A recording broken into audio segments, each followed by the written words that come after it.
अस्सलाम वालेकुम गाइस। आज की इस वीडियो में हम पढ़ेंगे first we initialise the loops variable with the value of 1 as this is the first odd integer within the range 1 and after each iteration of the loop we check if I has not yet exceeded in the expression. For updating the variable we increase it by 2 in order to pass only through the odd numbers inside the loop body. We check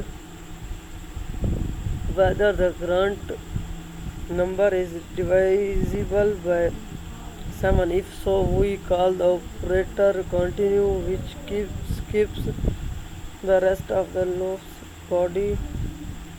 It skips adding the current number to the sum. If the number is not divisible by 7, it continues with the updating of the sum with the current number. The result of the example for n is equal to 11 is as follows. For each loops, the for each loops stand for loop is new for the C over C plus plus C over C hash family of languages, but is well known for the VB and PHP programmers.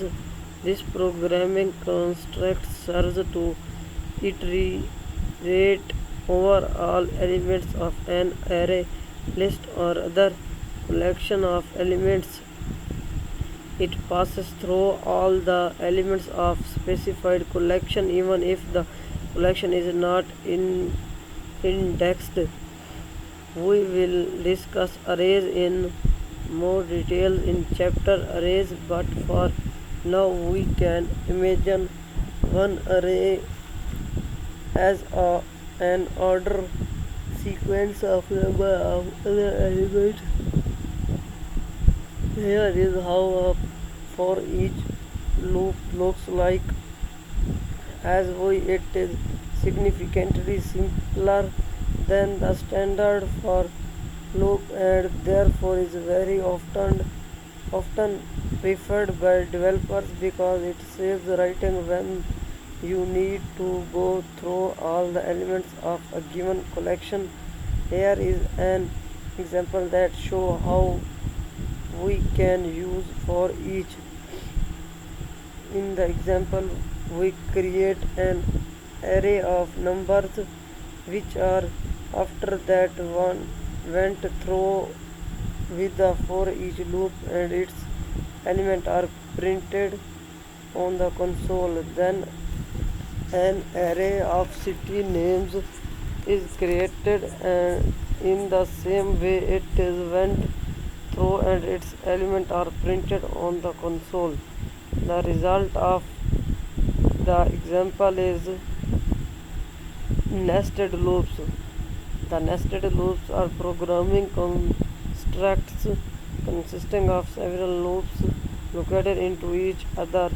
The innermost loop is executed more times and the outermost less times. Let's see how two nested loops look like. After initialization of the first for loop, the execution of its body will start, which contains the second loop. Its variable will be initialized, its condition will be checked, and the code within its body will be executed. Then the variable will be updated and execution will continue until the condition returns false. After that, the second iteration of the first for loop will perform once again. The inner loop will be fully executed as many times as the body of the outer loop. Let's now consider a real example that will demonstrate how useful the nested loops are. चलो guys, आज की इस video में बस इतना ही। अगर आपको ये हमारी वीडियो अच्छी लगी तो सब्सक्राइब ज़रूर करें और बेल आइकन के दबाना ना भूलें। शुक्रिया।